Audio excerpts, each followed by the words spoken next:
Amiguinhos, amiguinhas e amiguinhas, estamos aqui para o 5º episódio dessa segunda temporada do Papo do Condado, sempre com esse nosso time campeão.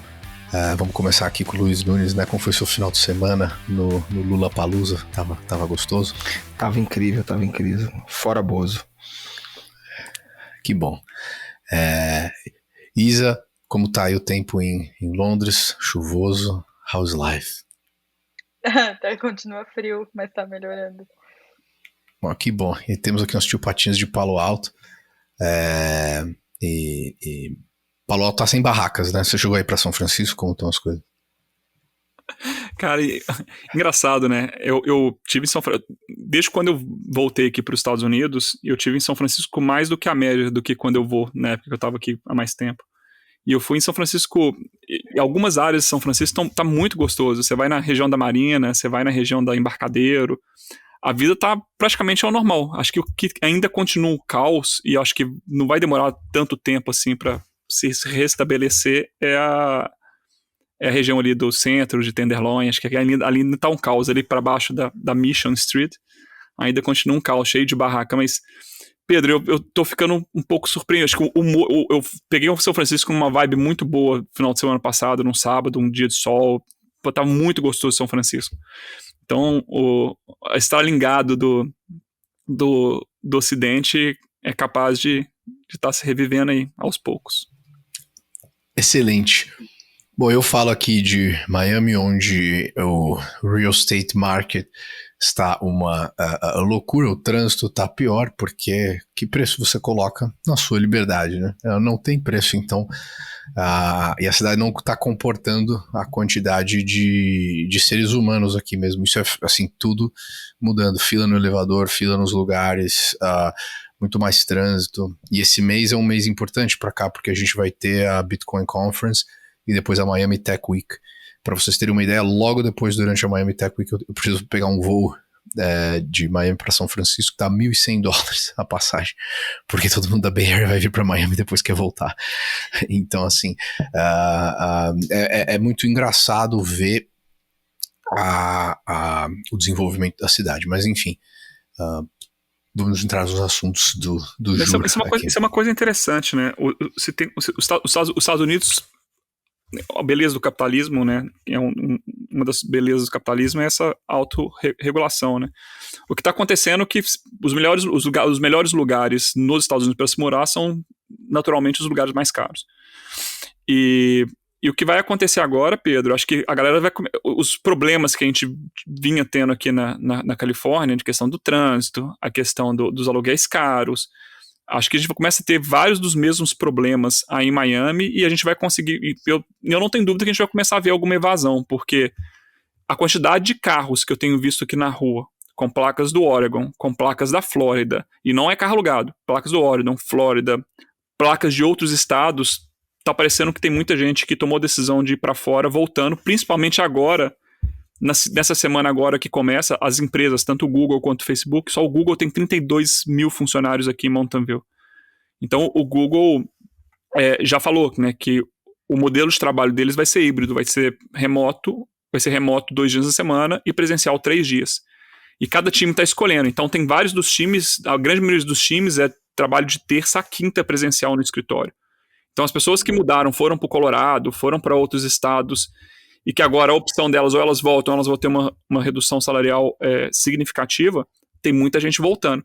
Então, assim, é bom a gente ir acompanhando o andar disso nos próximos meses, principalmente até o final desse ano, para ver o desfecho disso, mas eu acho que muita coisa vai mudar nesse cenário. Acho que Miami viveu um hype muito, muito alto, né, no momento onde, é o que você falou, o preço da liberdade era o único lugar que você podia fazer as coisas nos Estados Unidos, e agora já não mais, né?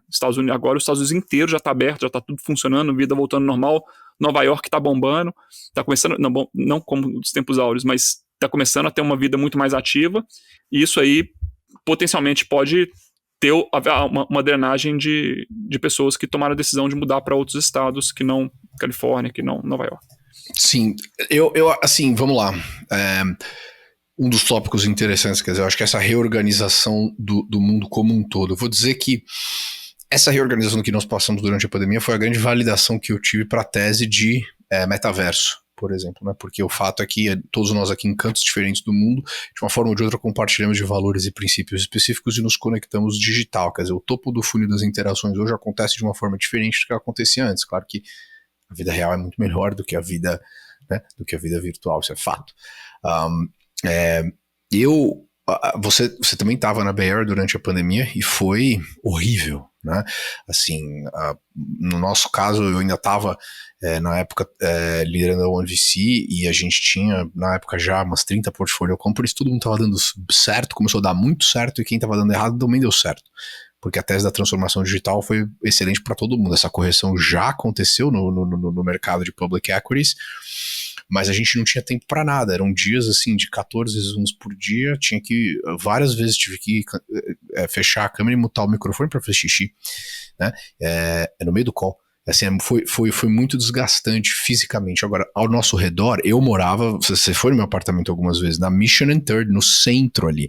Aquele lugar, você andava 2 quarteirões, pessoas e assim, era atravessando a rua do Four Seasons em São Francisco, gente se injetando droga pra caramba, um monte de barracas, as pessoas entrando nas lojas roubando tudo. Assim, em 3 semanas a gente foi de uma cidade que já tinha seus problemas, mas eles eram concentrados, pra literalmente Mad Max e o apocalipse, assim. Foi a primeira vez que eu senti que eu, saindo à noite de casa, eu tinha que ter uma arma comigo. Porque é uma violência não previsível, como talvez seja o caso aqui, às vezes, de um semáforo no lugar errado em São Paulo. Então, Miami, vai fazer 1 ano que eu tô aqui, passou muito rápido, e nesse 1 ano mudou muito, porque o começo aqui era incrível, assim, tava vazio, não tinha trânsito, e de forma geral, assim, as coisas mais cucaracha latinas e até as ineficiências que me levaram a sair do Brasil eram super toleráveis pela liberdade que você tinha. Agora a cidade ela tá entupida, mas eles vão subir 8.000 apartamentos. Eu tenho um pouco de cidade sem lei aqui. Tem alguns prédios na região aqui downtown e na Brickell que eles estão subindo, tampando toda a vista de prédios antigos. É muito doido essa agressividade do um capitalismo meio desorganizado que acontece aqui. Então eu concordo com você que nós vamos ter um retorno de muita gente. Eu acho que quando a gente tiver um furacão aqui a coisa vai ficar ainda pior. Eu acredito que os preços... Eu moro no aluguel, né? Eu tô alugando. E o meu apartamento, ele recebeu 3 ofertas no asking price, sem as pessoas verem, all cash offers. Alright? Então a cidade as pessoas, essas ofertas, tava a tua foto lá na imagem do anúncio, porque isso pode ter contribuído. Falava que eu vinha de brinde mesmo. Então é isso, tá explicado. Exato. Bom, então nada como colocar o modelo correto, né? Pois é, porque nos Estados Unidos, eu não sei se você já viu, Luiz e turma que tá nos ouvindo, aqui nos Estados Unidos, eles sempre botam a foto do realtor, né? O agente imobiliário, o né? famoso corretor de imóveis. Os corretores de imóveis nos anúncios. E acho que o que eles potencialmente devem ter feito é colocado a foto do Pedro, essa belezura toda, e eu acho que isso aí bomba. Inclusive ele tem usado bastante da imagem dele para alavancar vários negócios, e agora acho que ele achou uma nova oportunidade aí. Você não tem ideia o sucesso que ele fez em São Paulo quando a gente saiu aqui.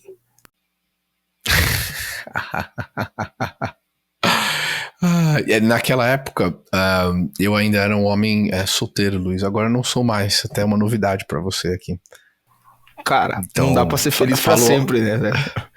Não dá. Não, eu tô falando on the record aqui porque eu não quero problemas. E sou um menino do bem. Então, vamos falar dos tópicos de hoje. E a guerra na Rússia?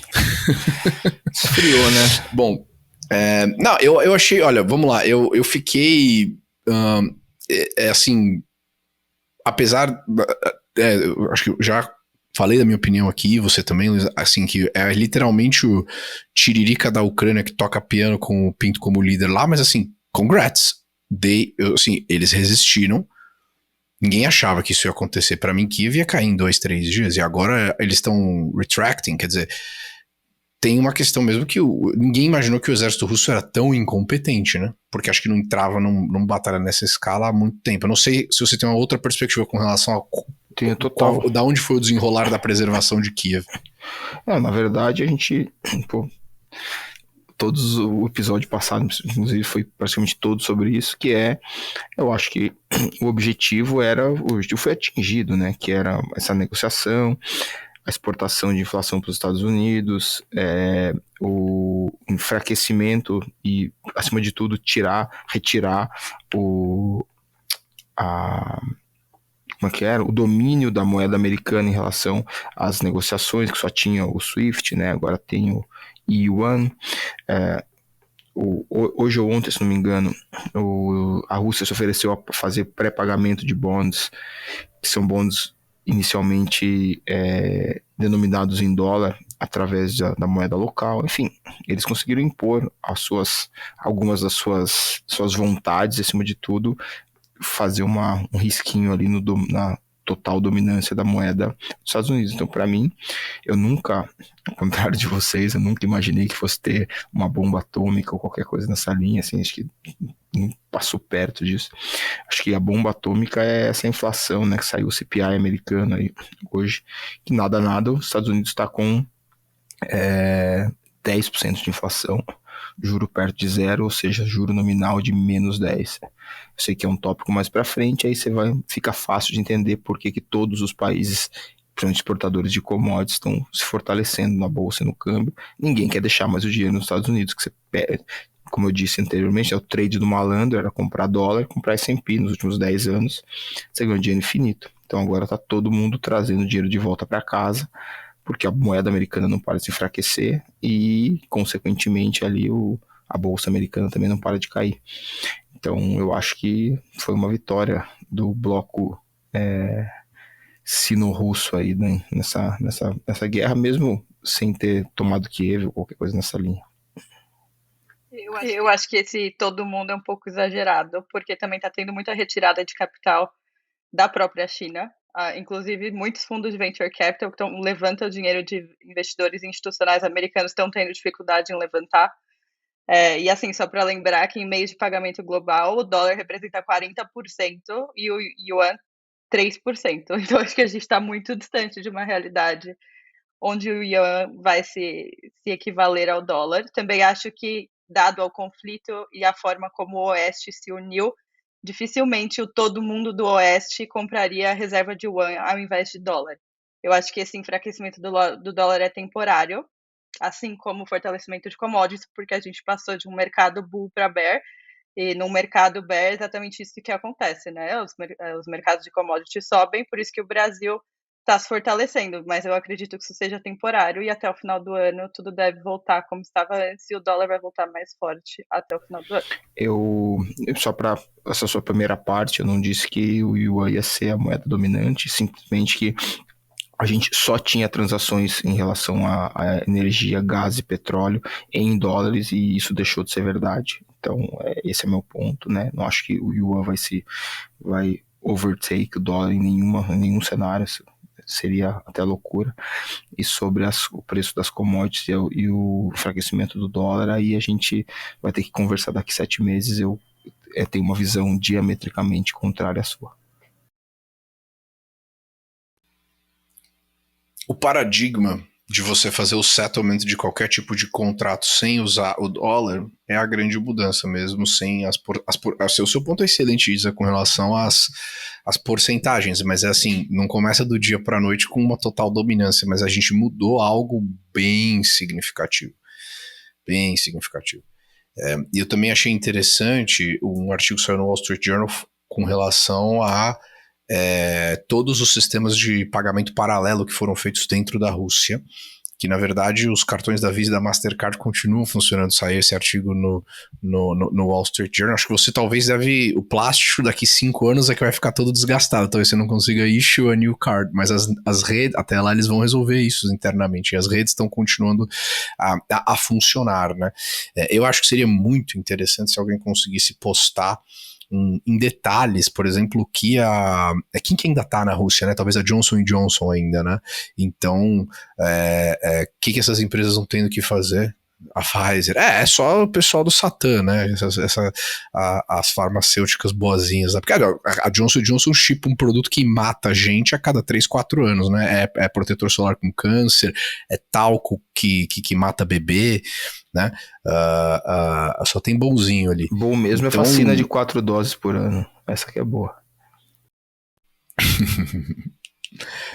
Mas a gente discutiu sobre esse ponto da moeda, tanto né, alguns episódios atrás, e eu ainda continuo reflexivo ao longo desse tempo, sem saber o desfecho do mundo daqui para frente, do ponto de vista econômico e monetário. A China, historicamente, tem uma política de devaluation das moedas, porque a China é um país que inclusive foi sempre acusado pelos Estados Unidos por manipulação da moeda para, né, conseguir vantagens no cenário. Que absurdo, né? Embora eles façam do jeito, né, os mercados bonzinhos fazem de outro. Mas o ponto é também, né, você investir no mercado, né, eu acho que investir no mercado ou comprar yuan, né, na China, do qual você está suscetível a estratégias do próprio governo chinês, de interesses, né, nacionais, né, de operação dessa moeda, eu acho que é um risco. Acho que, assim, eu não sei, ou eu não sei se ao mesmo momento isso também me desperta uma esperança um pouco maior sobre a descentralização, os criptoativos, né, porque pode de fato ser um caminho do que, não sei, eu acho que né, concordo contigo que, né, o dólar hoje de fato está perdendo a relevância. Ao longo do tempo eu tendo a concordar com a Isa também que vai voltar, e espero, né, que a Isa esteja certa, porque daqui a pouco senão não vai fazer sentido nenhum a gente estar mais aqui nos Estados Unidos, e ao mesmo tempo, né, a gente precisa entender e buscar um outro caminho aí que talvez seja o momento certo para impulsionar esse movimento de cripto que já vem avançando durante muito tempo, né? E a propósito, vocês viram, né, a revista na capa da Times, nas últimas 2 edições, se eu não me engano, o fundador do Ethereum lá como personalidade do ano. E, enfim, acho que tem bons indícios e bons sinais aí de que esse assunto vai estar cada vez mais forte e muito impulsionado também por esse oba-oba do metaverso. Para quem, assim... Manda bala. O que você fala, essa nova tríade do acesso a capital, ou seja, eu gosto muito do que o Balad, né, fala, quem não segue ele no Twitter, Balades, com J, e ele shippou um novo livro agora dizendo que, assim, The No Nation State, acho que é um negócio assim, vai sair daqui no dia 4 de julho, simbolicamente falando, que é muito interessante. Para mim, os Estados Unidos, como nação, acabou.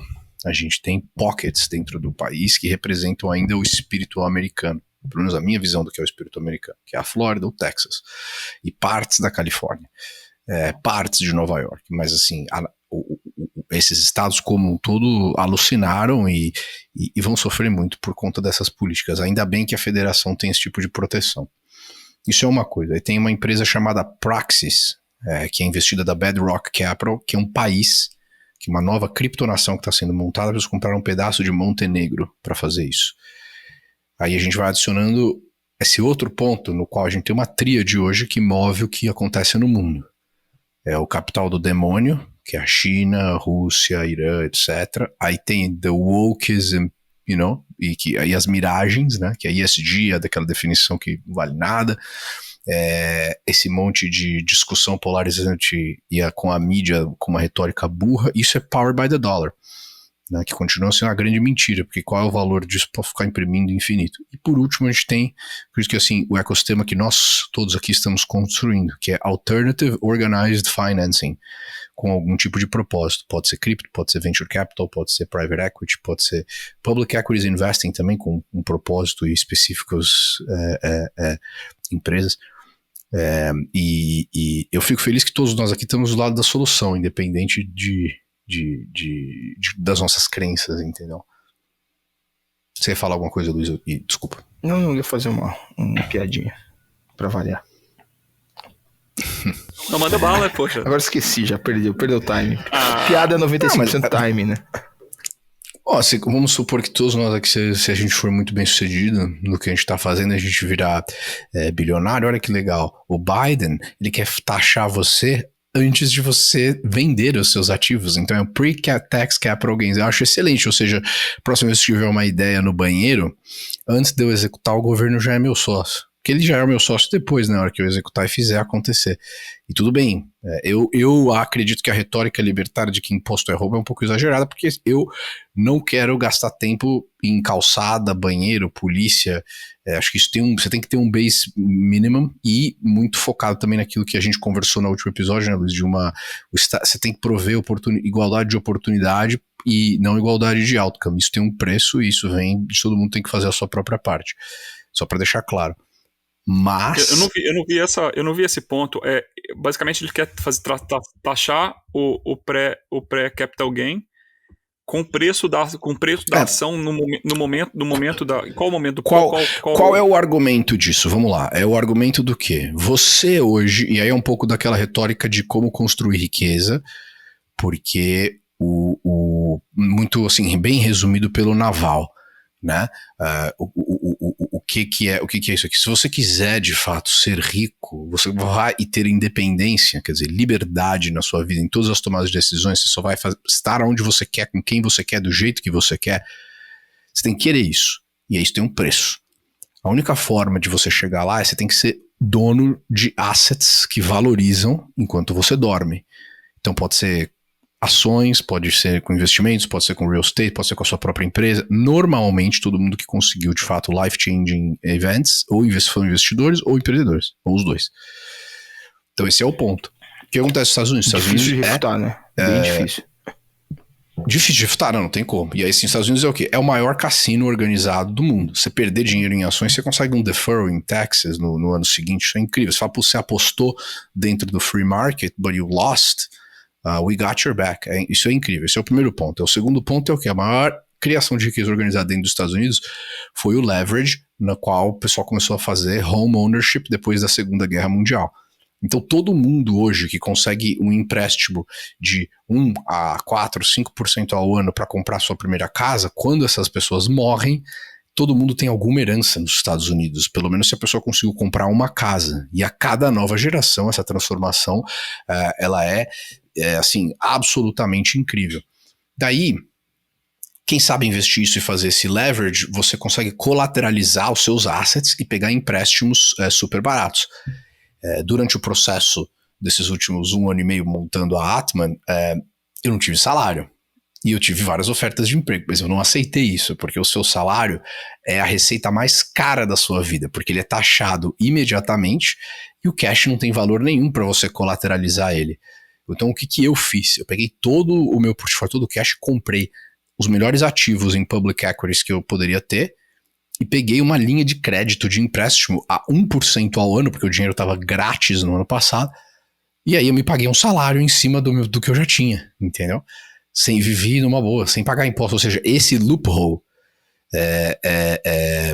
ele é usado por todas as pessoas que têm assets, não são os bilionários, é o americano médio também, que foi lá e comprou 10 mil, 20 mil dólares em Google, né? Então assim, a destruição de valor que esse merda, porque eu falo isso on the record, mas eu acho o Joe Biden um merda, tá fazendo dentro dos Estados Unidos. O bom velho. Ele precisa ser hospitalizado, já tá com demência avançada, entendeu? Então assim, e quem votou o que nele, esse cara tá fazendo putz, acho que é bom, não... tinha dois pra votar, né? Tá bom, that's ok. O outro também não é, né? Mas enfim, era melhor o outro. Mas enfim.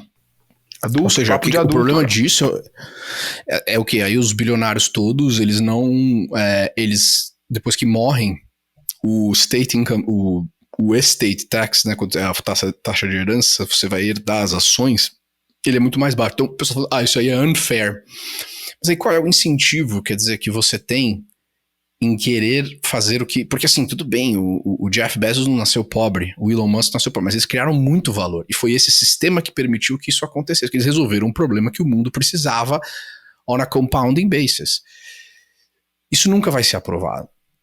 Mas se só o fato disso estar sendo discutido eu acho perigosíssimo, e é por isso que, na minha visão, os Estados Unidos vai passar por momentos... Assim, nós não vamos deixar de conseguir fazer o que a gente faz e encontrar os decacórnios e tal. Isso aí tá protegido. Mas os Estados Unidos como um todo vai passar por acho que um momento muito difícil por essa arrogância. E eu tô de vermelho hoje, eu vou falar um negócio, né, que parece que mas é essa arrogância imperialista estúpida, né? Porque já o que? A Armênia vai entrar na NATO, a Mongólia na União Europeia. Que merda é essa? Cara, eu... Nesse seu desabafo, tem um ponto que eu acho que vai pega um pouco disso aí. Vocês já pararam pra pensar o quanto ruim é pra pessoa o super herdeiro? Esse cara, isso também é um super curse, né? Não é só o cara que nasce na favela, esse cara tem um curse, obviamente. Mas o cara que ele é super ultra herdeiro, esse cara tem um problemaço na mão também, que ele não tem muito como lutar com isso. Tanto que, assim, você vê, acho que é tão raro quanto alguém que saiu muito, muito, muito de baixo, alguém que é muito, muito, muito herdeiro, também ter uma trajetória. Tanto que, assim, aqui em Nárnia, né, eu como não socialista, eu prefiro viver no mundo que existe, então as propostas que nunca vão funcionar, eu prefiro nunca nem falar a respeito, mas vamos falar sobre isso. Eu acho que esse grande imposto de fortuna, se ele conseguisse ser, vamos tirar, né, no mundo do hipotético, tirar que as pessoas obviamente vão roubar esse dinheiro, se ele conseguisse ser usado para redistribuição e educação do mundo, cara, isso seria muito bom, tanto para o herdeiro, que seria menos herdeiro, quanto para o resto do mundo, que teria um colchão aí muito, muito bom de educação. Mas obviamente que isso nunca vai funcionar, então assim, não precisa nem ser muita pauta. O foco que eles estão fazendo, isso que eu estava lendo, é, na verdade, diminuir a dívida pública, né, que está em trilhões de dólares, então ele estava estimando que fazendo isso eles conseguiriam diminuir pelo menos 1 trilhão em até alguns anos. Eu não consigo entender como que alguém que arrecada tanto gere tão mal, e aí manda 100 bi pra Ucrânia em menos de um mês. Cara, para continuar matando um monte de gente, né? Cara, essa impressão de dinheiro aí, o grande problema da geração mais jovem é a falta de crise, né? Deveria ter tido uma crise real em 2008 que ia... Vai lá, por exemplo, não sei se vocês acompanham o tênis, tá tendo um crescimento gigantesco de tenistas argentinos começando a ter destaque. Fala lá pro tenista argentino que, eu estou sentindo, meu Deus, não posso treinar das 9 às 2 da tarde porque tem sol, igual a Naomi Osaka, se não me engano, que é uma vergonha para qualquer atleta profissional o que ela está fazendo. Assim, você começa a entrar nesse cenário de que tudo é muito fácil, tem que imprimir dinheiro para dar dinheiro para os outros. A gente, assim, eu não tenho nenhuma dúvida, eu não tenho nenhum estudo, não tenho nenhum número, mas eu não tenho nenhuma dúvida que a próxima década vai ser a década com o maior número de suicídios da história do mundo, porque foi tudo tão fácil, tudo tão mole que chegar pra a hora que tiver uma crise, falar, você precisa trabalhar, meu amigão, precisa trabalhar mesmo, né? O governo não vai te dar dinheiro. Esse cara, ele não consegue segurar isso, ele não vai aguentar. Então, a gente, mundo, gerou uma geração que não consegue lidar com nada, como a gente pode ver esses papelões horrorosos das atletas profissionais, como teve as tenistas, a ginasta na Olimpíada, enfim, tudo mais. Você tá gerando isso, e é por isso, vai imprimindo dinheiro. Como é que você gera essa dívida tão grande? Imprimindo dinheiro porque você precisa, dar tudo de graça porque a pessoa nasceu e ela é entitled de tudo porque ela nasceu. Esse é o motivo que gera tanta dívida pública. É a teoria do, né, weak man. Enfim, tempos fáceis criam homens fracos, que criam tempos difíceis, que criam homens fortes. Olha, particularmente desde que eu me formei na faculdade, não teve um ano fácil. Todo ano foi algum ano de crise econômica. Um ano estava tendo impeachment no Brasil, no ano seguinte, eleição, o mercado totalmente desestabilizado. Depois 2 anos de pandemia, só dos meus 20 aos 30 anos, eu nem completei 30 ainda. Eu já vivi inúmeras crises. É que isso não é crise, isso é normal life event. Isso não é crise, isso é normal life event. And você, obviamente, vai estar no topo da pirâmide da sua geração. Isso a gente não precisa nem discutir, né? Você trabalha pra caramba, você se esforça, você estuda. É óbvio que você vai estar no topo da sua geração. Inclusive, você vai ter uma grande dificuldade em contratar se você já não tem. Mas você tá falando da nova geração Z? Não tenho a menor ideia. Depois da minha, não sei. A galera de 20 e poucos. Eu tive algumas conversas com pessoas nessa idade que estão entrando em Venture Capital e eu fiquei muito impressionado. Encontrei pessoas incríveis que já descobriram que não precisa ir para a faculdade, que você consegue fazer negócio no Twitch, no Discord, já usando cripto. Até a configuração dos celulares dessa galera. Uma maneira muito interessante de se aprender sobre alguém é pedir para ver a home screen do celular dela. Eu faço isso frequentemente. Dá um exemplo aí. Sabe por quê? Não, porque, por exemplo, a home screen do seu celular é o real estate mais caro do mundo. Cada pixel na front no seu celular vale de 1 a 2 bi de dólar para estar ali do ponto de vista de distribuição de software. Então, como as pessoas usam o celular para mim é muito interessante entender os flows digitais e aonde a gente consegue liberar dopamina e atenção, porque no final do dia esse é o business que nós estamos como investors em alguns pontos. E eu tive a oportunidade de conhecer algumas pessoas brilhantes que se conectam assim, de uma forma incrível. Então tem sim uma geração agora que que eu acho que tem um pouco até desse espírito libertário de ser self-reliant, de já ter um side hustle, de fazer o seu próprio dinheiro, de entender o valor de empreendedorismo. Então, eu sou, na verdade, muito esperançoso. É que um pouco daquele cognitive bias, o problema é o quê?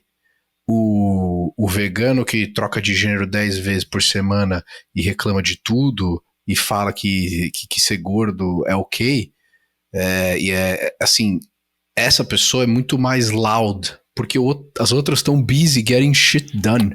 Pedrão, entendeu? Eu vejo mais ou menos, eu acho assim, a média da qualidade, né, dessas pessoas, ela é mais baixa, só que o 10% melhor, ele é muito melhor. Assim, por exemplo, eu acho que a média da minha geração trabalhava muito mais do que a média essa geração. Mas o 10% dessa geração ele é obviamente milhões de vezes melhor que o 10% da minha geração. Isso eu não tenho a menor sombra de dúvida. Tanto que você vê a molecada fazendo empresas e empresas e a galera da minha geração trabalhava em empresa dos outros, né? É muito isso. Mas eu acho assim, em termos de massa crítica, de quantidade, vai ser muito difícil, assim.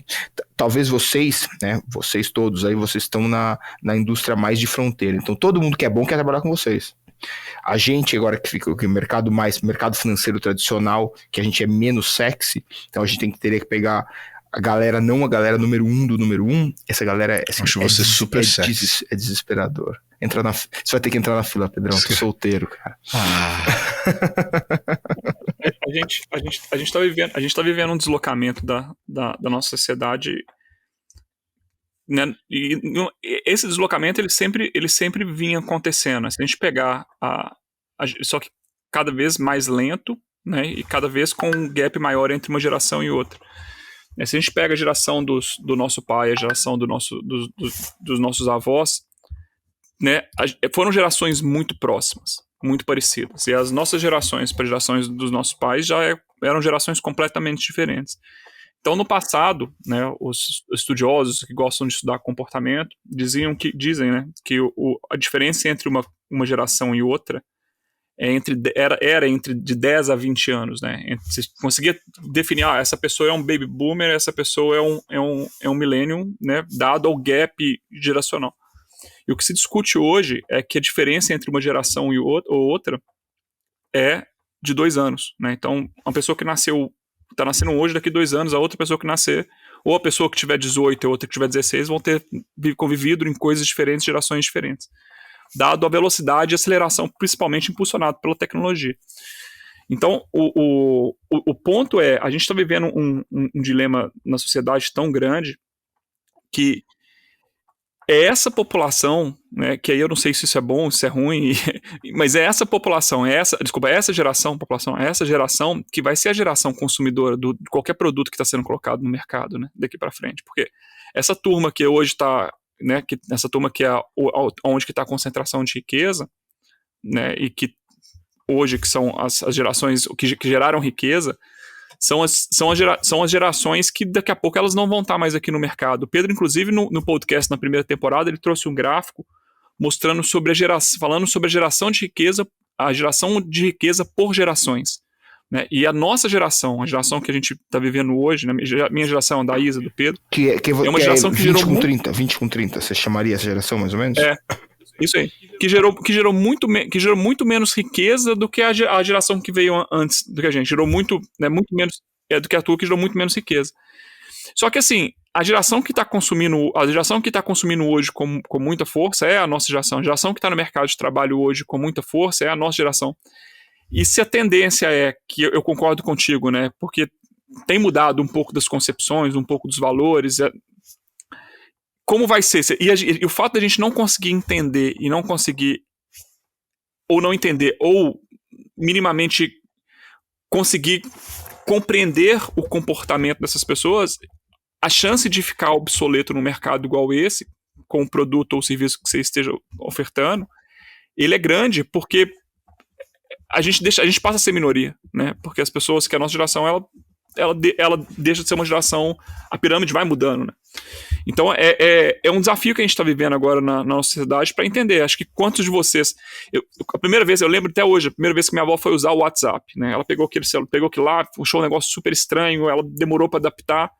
Esses dias para trás eu peguei o TikTok. Quando eu peguei o TikTok pela primeira vez, eu não consegui mexer naquilo. Eu me senti como minha avó usando aquilo. Eu decidi que eu parei no Instagram. Se o Instagram morrer, eu não vou ter outra rede social. Acabou. Mas é aí que mora o perigo. Eu me senti assim com o TikTok também. Aí eu peguei o a minha primeira vez que aconteceu isso foi o Snapchat. Eu não dou conta de mexer com isso. Aí o que acontece? Acontece o seguinte, a turma que tá criando o TikTok tá criando para essa geração nova e a gente tá ficando para trás. E esse é o ponto. E se essa geração passa... Hoje, a quantidade de dinheiro que é gasto em campanhas de marketing no TikTok, certamente já está superando o que é gasto no mercado Facebook como um todo, com Facebook e Instagram. Sim. Porque o crescimento deles, o compounding é muito mais rápido do que todas as outras redes. Esse que é o ponto. Então, assim, a gente tá vivendo um conflito de gerações que sempre existiu, sempre, mas que está cada vez mais acelerado, mais nítido, por ter uma quantidade enorme de gerações dentro que a gente vai ter que conviver ao longo da nossa vida.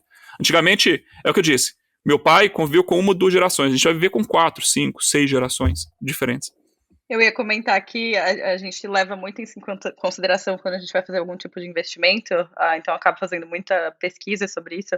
A geração de baby boomers, né, que seria a geração dos meus pais, os pais de vocês, talvez, está esperada para transferir mais de 30 trilhões de dólares nos próximos 10, 20 anos nos Estados Unidos. E, enfim, eles vão fazer essa transferência de herança e quem vai gastar, né, 40% dos consumidores nos Estados Unidos já são geração Z. E a geração Z, que é tão próxima da minha, mas já se comporta muito diferente da minha. E são essas pessoas que vão receber essa herança. E como elas se comportam são muito diferentes. Então, independente da gente julgar o Amig, ou geração avocado toast, etc., é importante entender como essa geração pensa. O dólar dele vale igual, né? Exatamente, as pessoas votam com os dólares delas, né? E essas pessoas vão ditar o futuro da economia, como já estão ditando. Esse que é o problema. Já dizia o nosso amigo. Por isso que eu sou fã do Eduardo Suplicy. Porque ele falou: a única saída é a renda básica única e universal. Não, vai embora. O que você tá falando, Lamounier? Porra, meu. Não, aí já. Eu tô brincando. Não, mas isso aí nem se brinca, cara. Não, pelo amor de Deus. Falar da mãe, cara. Não pode falar da mãe. Essas coisas, não, mas enfim. A gente tem um extremo aqui, ó, é o Luiz, o Pedro, eu, o Felipe. Engraçado. Quer dizer o que? Você é o mais pra esquerda, Felipe, do que a Isa? Não, então, eu acho que nenhum de vocês são de esquerda, vocês são moderados, entendeu? Eu acho que vocês são centro. Não... Olha que engraçado, nessa edição eu tava pensando isso, o Luiz mandou uma mensagem brincando, você é meu comunista preferido. Aí eu parei e pensei, eu falei assim, cara, na primeira edição, eu era de direita, porque a gente tinha o Bruno e tinha o Gustavo, obrigado, E agora eu sou o cara de esquerda, porque tem o Gustavo, tem o Luiz e tem você. Cara, tudo depende do referencial dele que você quer Eu tava falando pra Isa, no meu grupo de WhatsApp, eu sou o isentão, o meio esquerdistinha, pra você ter uma base. Meu Deus. Tudo depende com quem é a comparação. Te falei sobre isso no ar. Só queria deixar claro que eu sou de direita também, mas direita no Brasil é bem diferente de direita nos Estados Unidos. Eu acho que uma direita mais pro centro é mais favorável para a economia global. Luiz, você que é meio isentão, o que você acha disso? Eu recebo muito essa mensagem nesse grupo de WhatsApp.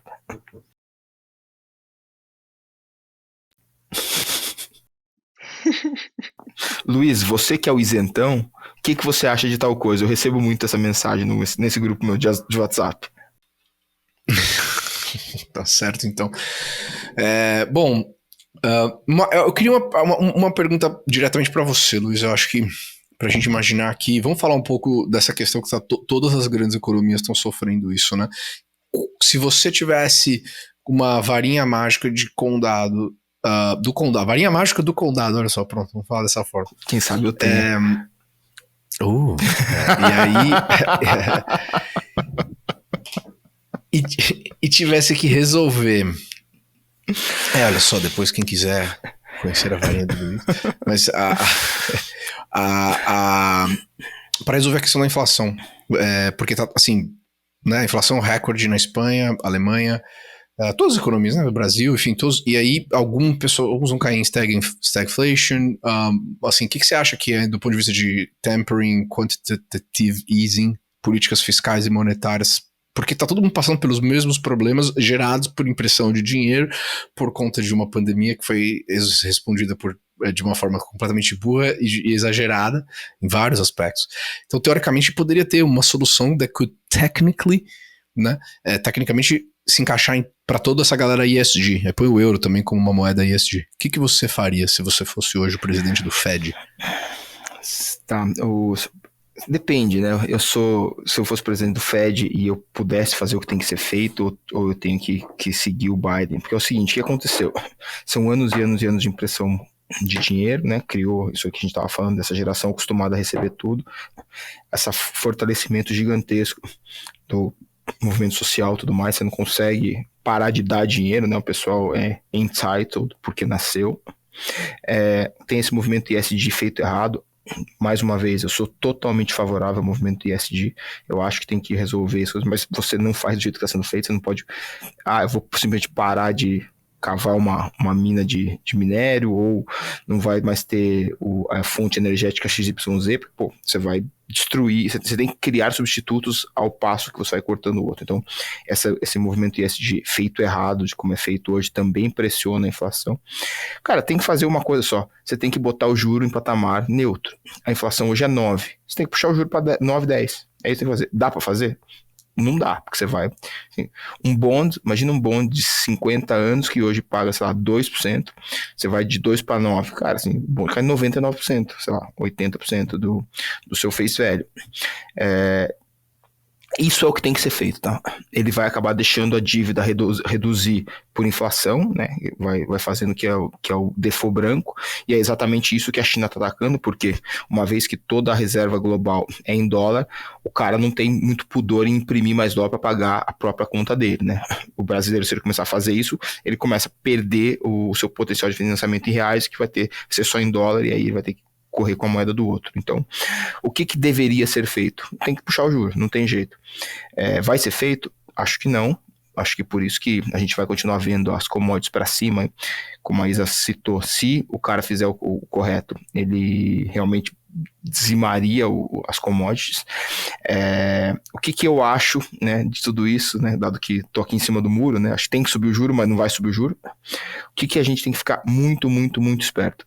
Em algum momento, nos próximos 12 meses, eu tenho uma alta convicção que o Banco Central americano vai, nas suas entrelinhas, nos seus comunicados, dizer que vai começar a comprar ações. Tá? Nesse momento que ele disser que vai comprar ações, é o momento que ele está te contando, amigão, eu vou puxar o juro de verdade. E aí ele vai puxar o juro de verdade, e quem tem bond, esse cara aí segura o chapéu, viu? Mas eu tenho pouquíssimas dúvidas que em 12 meses ele vai dar uma sinalização nas suas entrelinhas, ó, estamos começando a comprar ações. E aí ele vai começar a puxar o juro para que o cidadão americano não se sinta tão pobre. Por que aconteceu? Você tinha que pegar todo mundo que operou Brasil Emerging Markets na década de 80, 90 e 2000, mandar para os Estados Unidos e fazer o contrário, né? Os Estados Unidos agora, ele entrou porque ele está com suas contas todas destruídas, ele está, que a gente chama da política do cobertor curto, né? Você sobe o juro para segurar a moeda, derruba a bolsa, aí você tem que baixar o juro para segurar a bolsa, aí aumenta a inflação, aí você sobe, então você fica com esse cobertor curto aí que você não consegue cobrir tudo. E os emerging markets, que você vê a planilha, né, de exportação brasileira, é basicamente tudo que está aí para faltando mais das commodities, né, do que estão aí com mais inflação, e principalmente no Brasil, que é os soft commodities, né, que são as commodities agropecuárias, porque você pode construir menos casas, menos pontes e tudo mais, você não consegue comer menos, né, tanto que o chinês, né, e o Oriente inventou essa historinha aí de não vamos comer carne, que é para sobrar carne para ele, óbvio, né? Então não vamos comer carne de soja, caramba, 4. Então eu acho que tem que puxar juro, vai ser feito de maneira muito mais lenta do que deveria, e ele vai avisar que vai comprar ação um pouquinho antes de fazer. Aí vamos supor, quando um banco central toma uma decisão de comprar um ativo líquido, ou um papel, como que ele pensa do ponto de vista de construção de portfólio? Que tipo de ação você imagina que faça sentido tá no balance sheet de um banco central? Ele simplesmente imprime mais dinheiro para comprar essas ações? Quer dizer, qual é a lógica por trás desse mecanismo? A sua pergunta é ótima, mas não é assim que vai ser feito, né? Ele vai pegar uma planilha e vai falar assim, nome da ação, holders. A ação que tiver mais pessoa física segurando é a ação que ele vai comprar mais, porque ele vai usar menos dinheiro para agradar mais gente. É exatamente assim que eu acho que ele vai fazer. E não, ele vai fazer o que tem que fazer para deixar o pessoal menos puto com ele e não o que ele deveria fazer economicamente.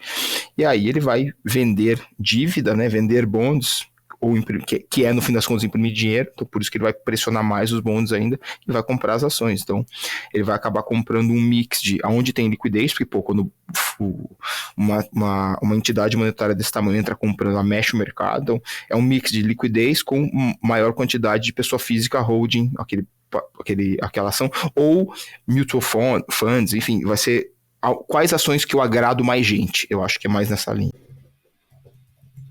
Entendi, mas no final das contas a sua previsão é que assim, hoje o Banco Central tá injetando heroína e ele vai escalar para inject fentanyl, quer dizer, they're gonna just try to keep the party going,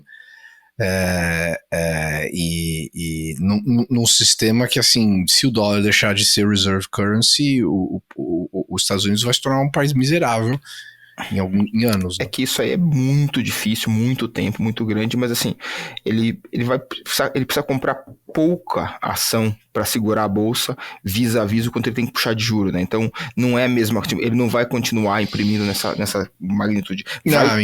Vai ser um movimento recessivo, só que ele vai subir o juro e aí ele vai ter que comprar ação para senão a bolsa americana, sim, a gente viu agora o S&P, o Nasdaq caiu, acho que uns 14% da máxima, nem mexeu, não começou a mexer. Eu falo com os hedge fund managers americanos, meu Deus do céu, eu vomitei na mesa. Meu amigo, não começou ainda, cara. Isso aí tem potencial para cair mais 30%, 40% tranquilamente, assim, mas assim, tranquilamente. Antes dele anunciar a compra de ação.